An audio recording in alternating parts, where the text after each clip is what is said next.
বর্তমান সময়ে এই 3টি কাজ করলেই বাঁশ নিশ্চিত। নাম্বার 1, বিনা স্বার্থে উপকার করলে। কারণ বর্তমান সময়ে মানুষের ভালো করলেই আজ হোক বা কাল সে তোমার পিছনে ছুরি ধরবেই, এটাই বাস্তব। নাম্বার 2, ভদ্র ব্যবহার করলে। তুমি যদি কারোর সাথে ভদ্র ব্যবহার করো তো এই সমাজে অনেক মানুষ আছে, তারা তোমার সাথে অভদ্রতা করবেই। নাম্বার 3, টাকা ধার দিলে। টাকা নেওয়ার সময় হাসি মুখে নেবে আর ফেরত দেওয়ার সময় তোমাকে বুঝিয়ে দেবে। জীবনে কাউকে আঘাত করার আগে ভেবে নেবে নিজে আঘাত পেলে ঠিক কেমন লাগে। কাউকে কাঁদিয়ে নিজে বেশি দিন ভালো থাকা যায় না। যারা আমাকে সাহায্য করতে না করে দিয়েছিল তাদের কাছে আমি কৃতজ্ঞ, কারণ তাদের জন্যই আমি নিজের কাজ নিজে করতে শিখে গেছি। যা তুমি নিজে করো না বা করতে পারো না সেটা তুমি অন্যকে উপদেশ দিও না। যে তোমার অতীত নষ্ট করেছে তার কথা ভেবে তুমি তোমার ভবিষ্যৎ নষ্ট করো না। নিজেকে কখনো মূল্যহীন ভাববে না।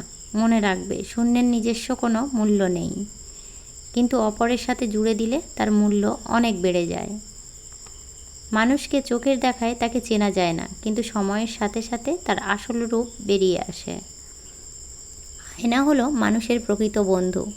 তার সামনে হাসলে সেও হাসে, কাঁদলে সেও কাঁদে, কিন্তু আঘাত করলে সে আঘাত করে না, বরং নিজে ভেঙে চুরমার হয়ে যায়। এক চোখ আরেক চোখকে দেখে না, তবুও এক চোখের কিছু হলে অশ্রু না ঝরিয়ে পারে না।